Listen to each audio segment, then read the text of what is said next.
I asked for a situationship thinking my husband would agree, but he found someone else. This realization hit me like a freight train, but it didn't come as a surprise. Deep down, I knew the risks of what I was asking.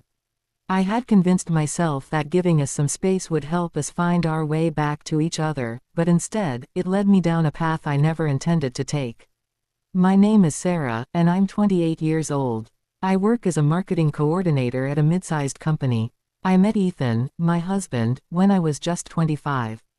He was charming and intelligent, with a knack for making me laugh. Our love felt like a whirlwind, sweeping me off my feet with dreams of a future filled with adventures and laughter. For a time, our life together was everything I had hoped it would be.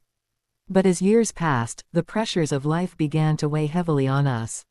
My job became more demanding, and the stress spilled into our home life. The vibrant conversations we used to share dwindled to mere pleasantries.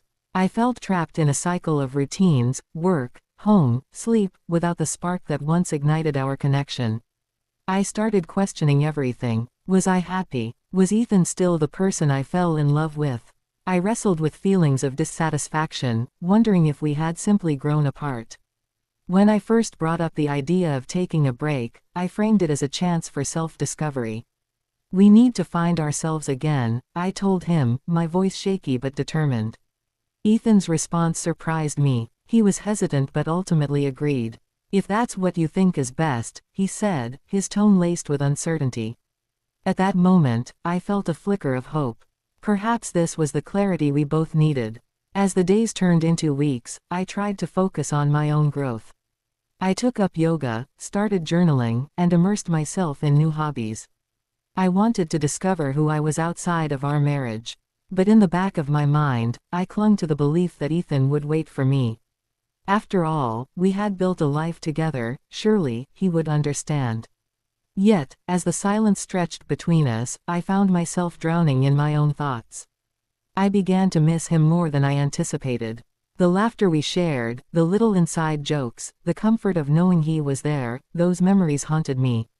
I reached out occasionally, but our conversations felt strained, as if we were talking to strangers rather than the partners we used to be. Then came the day I scrolled through social media and saw it. A picture of Ethan with a woman I didn't recognize, both of them smiling like they had just discovered the secret to happiness. It was a casual snapshot, no grand gestures, just a moment captured in time. But that moment shattered everything. I remember the feeling so vividly. My heart sank, my breath hitched in my throat. I stared at the screen, the world around me fading into a blur. I had thought I was the one seeking clarity, but there it was, clear as day, Ethan had moved on. How could he? My mind raced with questions, all tinged with a sense of betrayal. I had opened the door, but I didn't think he would step through it. I felt a mix of anger and sadness wash over me. It was as if I had been blindsided by a storm, unprepared for the reality that lay ahead. In the days that followed, I tried to process what I had seen. I replayed every moment of our marriage in my mind, questioning where it had all gone wrong.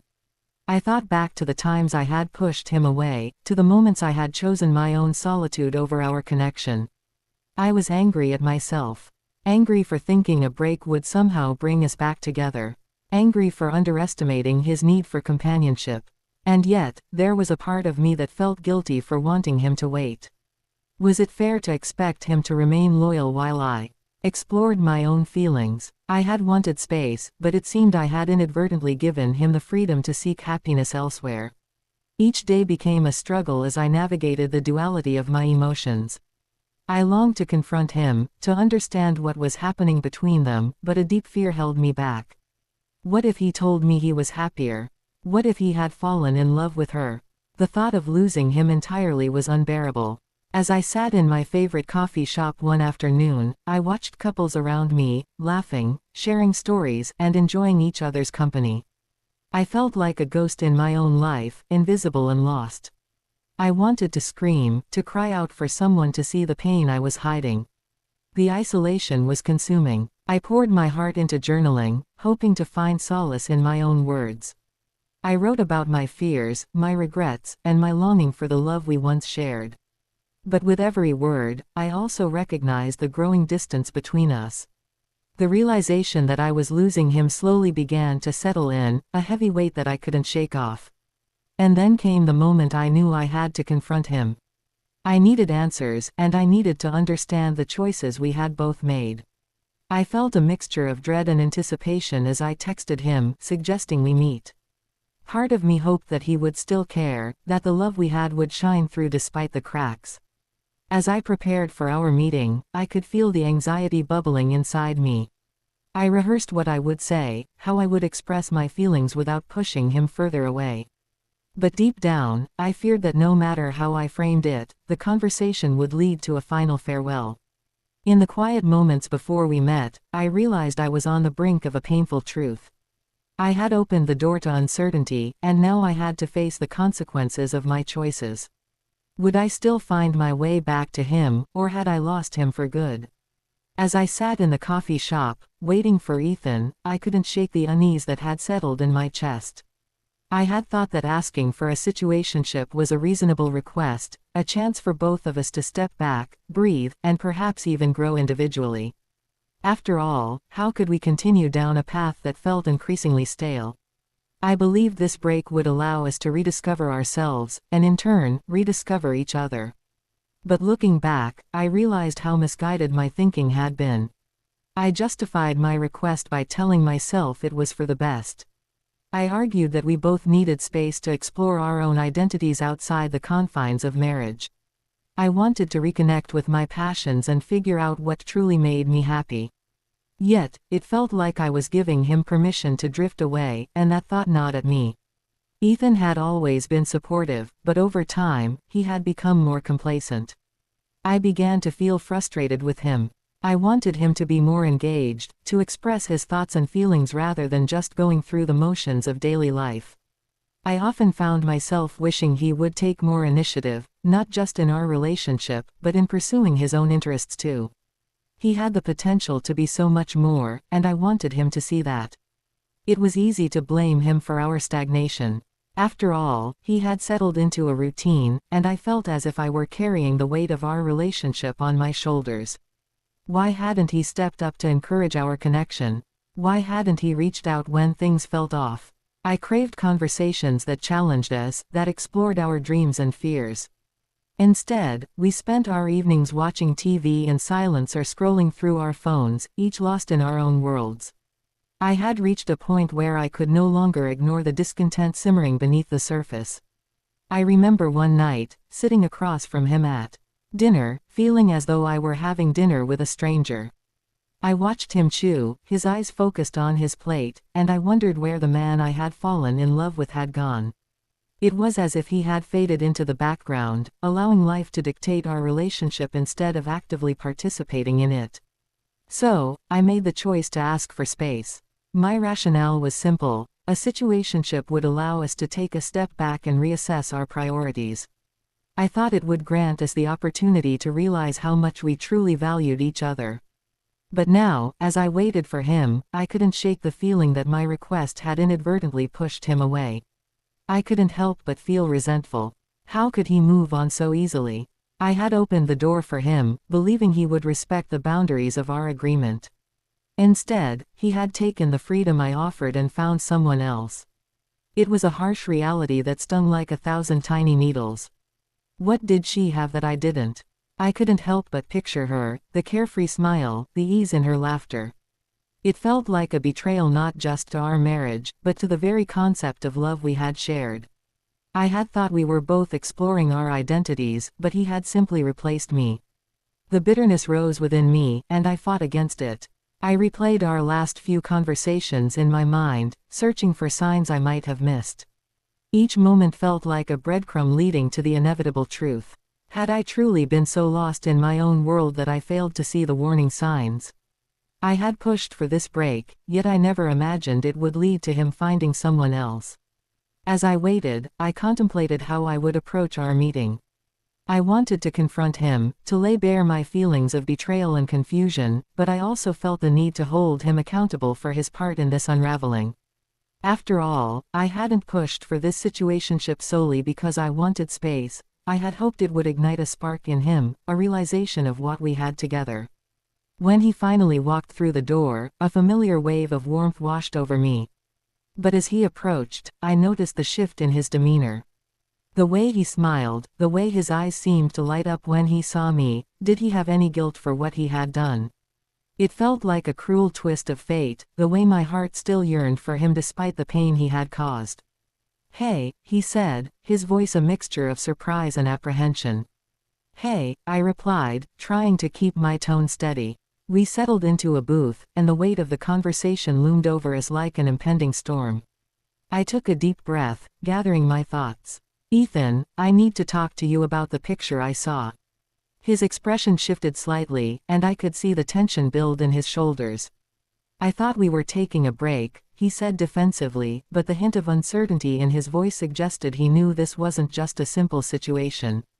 "Yes, we were," I replied, my voice firm yet controlled. "But I didn't expect you to find someone else. I thought you would take this time to reflect, to think about what you wanted. I thought we both would." He opened his mouth to respond, but I cut him off. "You know I've been frustrated too, right? I wanted to talk, to work through our issues. But you just settled. You became complacent. I was hoping that maybe, just maybe, this break would inspire you to reach out to me, to show that you cared." He looked down at the table, and for a brief moment, I felt a flicker of pity for him. But that pity was quickly overshadowed by my anger. "It feels like I was left in the dark, Ethan. While I was trying to figure out my life, you chose to fill the void with someone else." "I didn't mean for it to happen," he said, his voice softer now. It just happened. Just happened," I echoed, the disbelief rising within me. "That's not an excuse. You didn't even try to reach out, to talk to me about it. You just moved on like it was nothing." His gaze met mine, and for the first time, I saw a glimpse of the man I once knew, the man who would fight for what he wanted. "I was confused, Sarah.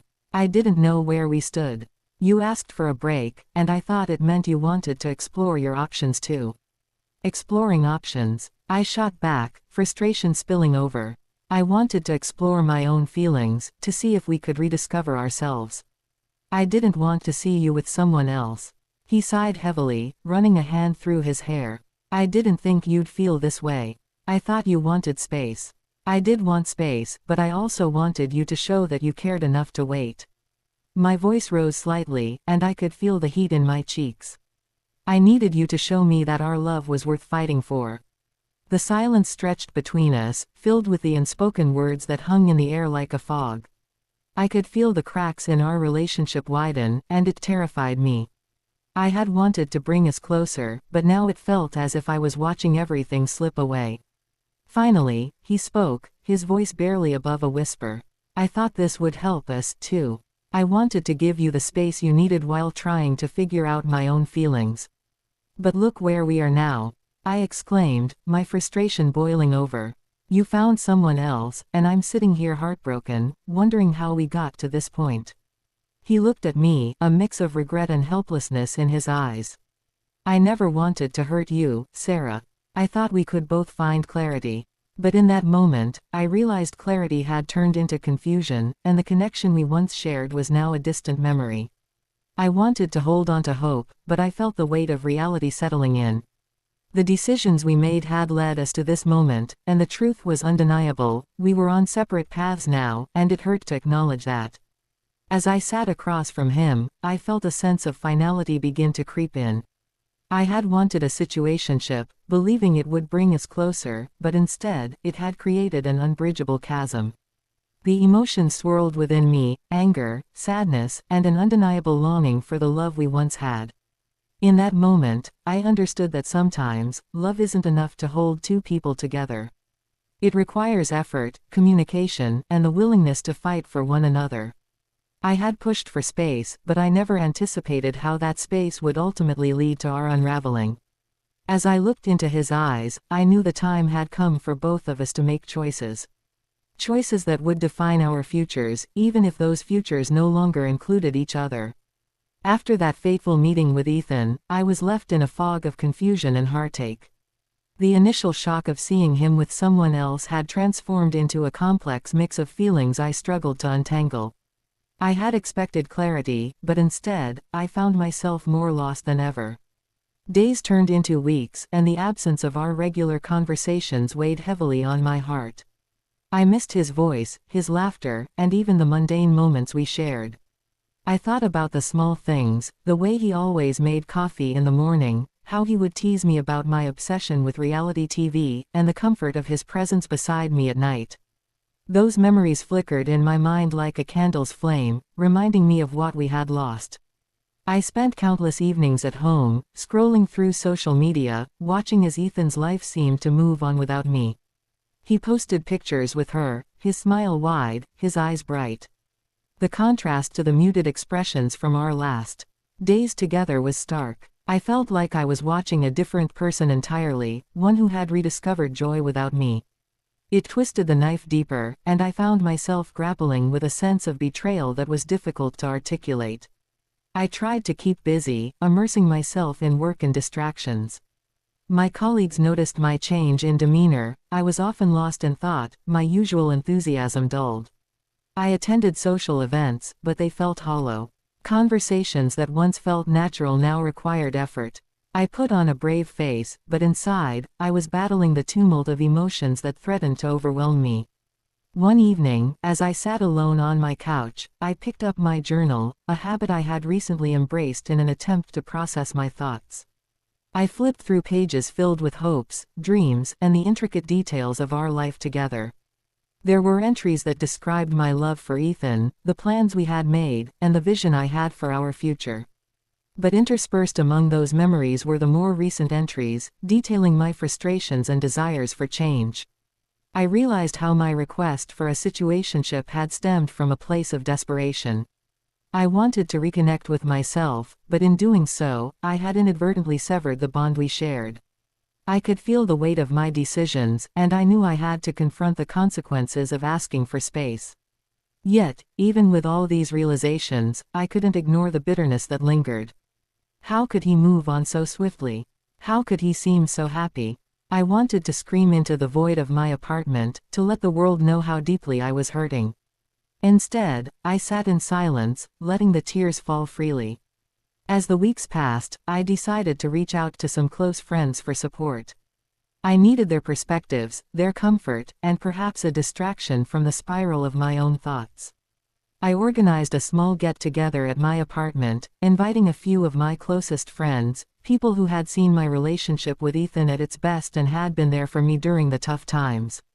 On the night of the gathering, I found myself standing in front of the mirror, a sense of dread creeping in. I wanted to be the cheerful, engaged friend they all knew, but the weight of my situation pressed heavily on my chest. I finally settled on a simple outfit, hoping that projecting a semblance of normalcy would help me feel better. As my friends arrived, I put on a smile, welcoming them into my home. The laughter and chatter filled the air, and for a brief moment, I felt the warmth of camaraderie that I had been missing. We shared stories, reminisced about old times, and indulged in good food. But even amid the joy, I couldn't help but feel a twinge of sadness, a reminder of what I had lost. In a quiet moment, my friend Mia, who had been particularly perceptive to my mood shifts, pulled me aside. "Hey, is everything okay? You seem off." I hesitated, considering whether I should divulge the details of my heartache. But as I looked into her concerned eyes, I felt the walls I had built around myself begin to crumble. "It's Ethan," I admitted, my voice barely above a whisper. "I asked for a break, and now he's with someone else." Mia's expression softened, and she nodded, understanding flooding her features. "I'm so sorry, Sarah. That must be really hard." "It is," I confessed, letting out a shaky breath. "I thought it would help us, but now it just feels like I've lost him completely." I wanted to take a step back, but I never thought it would lead to this. She reached out, placing a comforting hand on my shoulder. "It's okay to feel hurt. You didn't do anything wrong by wanting space. But sometimes, people react in unexpected ways. I just didn't think he would move on so quickly," I replied, my voice tinged with frustration. I thought we had something solid, and now I feel like I was foolish to think he'd wait for me. Mia listened attentively, and I felt a sense of relief in sharing my pain. You're not foolish. You were trying to do what you thought was best for both of you. It's just unfortunate that it didn't turn out how you hoped. As the night continued, I found solace in the company of my friends, but the ache of loss lingered. I knew I had to confront my feelings head-on rather than bury them beneath a facade of happiness. After the gathering, I spent a few days reflecting on my emotions. I began to write more in my journal, pouring out my heart in a way that felt cathartic. I needed to articulate the confusion and sadness swirling inside me. Writing became my sanctuary, a way to process everything I had experienced. I allowed myself to grieve, not just for the relationship I had lost but also for the future I had envisioned. Each entry was a step toward acceptance, a way to validate my feelings rather than suppress them. I wrote about the dreams I had for us, the plans we had made, and how it felt to see those dreams shattered. Despite the pain, I also began to recognize the importance of self-discovery. I had sought space to find myself, and even though it had led to unexpected heartbreak, it also provided me with an opportunity to reevaluate my own identity. I started focusing on my own needs, my own desires, and what it meant to truly be happy. In that journey of self-reflection, I made a conscious decision to prioritize my own well-being. I began to explore new hobbies, reconnected with old friends, and embraced opportunities that had previously felt daunting. I signed up for a pottery class, something I had always wanted to try but never made the time for. The tactile nature of working with clay became a form of therapy, a way to express my emotions through creativity. As I shaped each piece, I found a sense of control that had been missing in my life. I discovered a newfound strength within myself, a realization that I could forge my own path, independent of Ethan and our past. With each class, I felt lighter, as if I were shedding the weight of our relationship and the expectations I had placed on myself. However, the ache of longing didn't fade entirely. There were still moments when I'd see something that reminded me of Ethan, a song on the radio, a favorite restaurant we used to visit, and the nostalgia would hit like a tidal wave. I allowed myself to feel those emotions without judgment, recognizing that healing is not a linear process. Weeks turned into months, and gradually, I found myself stepping into a new chapter of my life. I focused on my career, taking on new projects that excited me. I surrounded myself with friends who uplifted me, who reminded me of the joy that exists outside of romantic relationships. I started dating casually, but I approached it with caution, not wanting to rush into anything too serious until I was ready. Yet, every now and then, I would stumble upon a picture of Ethan and her. Each time, it felt like a fresh wound reopening. I would remind myself that I was healing, that I was on my own journey, but the reality of his choice lingered in the back of my mind. I couldn't deny that a part of me still held on to hope, that somehow, we could find our way back to each other. One afternoon, I received a message from Ethan. My heart raced as I stared at the screen, contemplating whether to open it. I had spent weeks working through my feelings, and the idea of reopening old wounds terrified me. But curiosity got the better of me, and I took a deep breath before tapping the notification. "Hey, can we talk? I've been thinking a lot about everything." I felt a mix of anxiety and anticipation surge within me. Did he really want to talk? After everything that had happened, was there still a chance for us? I hesitated, weighing my options. Part of me longed for closure, while another part feared what this conversation could mean for my healing process. Ultimately, I decided to meet him. I wanted to hear him out, to understand where we both stood after everything that had unfolded. I wasn't sure what I would say, but I felt the need to confront our shared history and the reality of our current situation. As the meeting approached, I felt a whirlwind of emotions, nervousness, apprehension, and a glimmer of hope. I wondered if he had realized the mistakes he had made, whether he understood the depth of my pain. Would he express regret for how things had turned out? Or would he simply want to explain himself, to justify his actions? The day of our meeting arrived, and I felt a mix of anticipation and anxiety coursing through me. I chose a small cafe, one we had frequented during our happier times. As I walked in, the familiar scent of coffee and baked goods washed over me, stirring memories of laughter and intimate conversations. I took a deep breath, reminding myself that I was here to seek clarity, not to relive the past. Ethan was already seated at a corner table, looking somewhat nervous. I recognized the man I had once loved, but there was also a distance in his eyes that I couldn't ignore. As I approached, he stood up, offering a tentative smile. Hey, I replied, sliding into the chair opposite him. The silence hung between us for a moment, thick with unspoken words.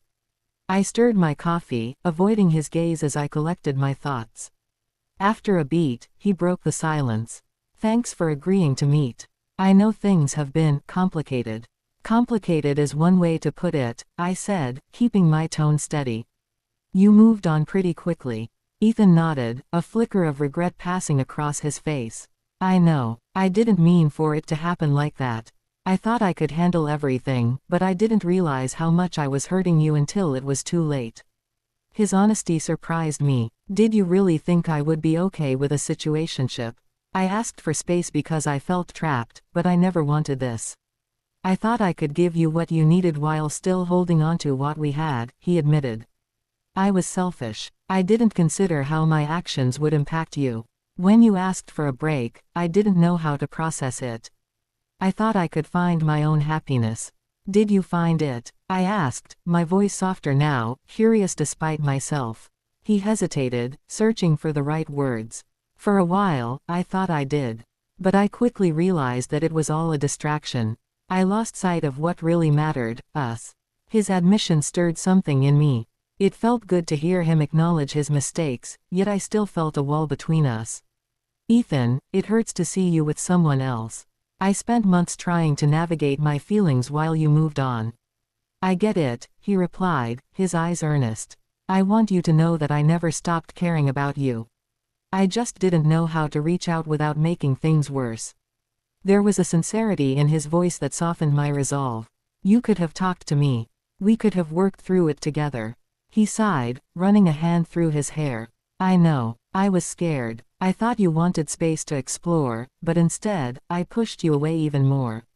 I looked at him, the hurt still fresh but tempered by understanding. I did want to find myself, but I also wanted us to find our way back to each other. I didn't expect you to fill that void with someone else. I realize that now, he said, his voice heavy with remorse. I was selfish. I thought I could find happiness without considering your feelings. And for that, I'm truly sorry. His apology hung in the air, and I felt a sense of closure beginning to settle in. Thank you for saying that, I said, my voice steadier. It means a lot to hear you acknowledge what happened. We continued to talk, navigating through the raw emotions that had built up between us. Ethan shared his regrets, his realizations, and the lessons he had learned since we last spoke. I opened up about my journey of self-discovery, how I had used the time apart to reconnect with myself, despite the pain. As the conversation flowed, I felt a sense of clarity emerging. I realized that while I still cared for him, I was also beginning to understand my own worth outside of our relationship. I didn't want to lose myself again, no matter how much I missed the connection we once shared. Eventually, we reached a point where silence enveloped us once more. I took a sip of my coffee, gathering my thoughts before speaking. Where do we go from here? Ethan looked at me, his expression contemplative. I don't expect us to pick up where we left off. I think we both need time to figure out what we really want. Agreed, I replied, feeling a mixture of relief and sadness. I need to focus on myself and my journey. And you should do the same. He nodded, and for the first time since we began this conversation, I felt a glimmer of hope. Maybe one day, we can be friends. If that's something you want. I considered his proposal. It felt strange to think about friendship after everything we had shared, but I could see the potential for growth. I'd like that, but I think we need to give it some time. I'm not ready yet. Of course, he said, his tone understanding. I'll respect your space. As we finished our coffee, I felt lighter, as if a weight had been lifted. This meeting had provided the closure I didn't know I needed. I realized that while our paths had diverged, I could still cherish the memories we shared without allowing them to define my future. When we stood to leave, Ethan reached out for a hug. I hesitated for a moment, then wrapped my arms around him. It was bittersweet, a final farewell to what we once had, but also a hopeful embrace of what could come next. "Take care of yourself, Sarah," he whispered as we pulled away. "You too, Ethan," I replied, a small smile breaking through the lingering sadness. "I wish you the best." As I walked away, I felt a sense of resolution. It was time for me to embrace my own journey, free from the shadows of our past. I had learned valuable lessons about love, loss, and the importance of self-discovery. While I may never fully understand why things had unfolded the way they did, I knew I had the power to shape my own narrative moving forward. The sun shone brightly as I stepped outside, and I took a deep breath, feeling the warmth on my skin. I was ready to face whatever came next, on my terms.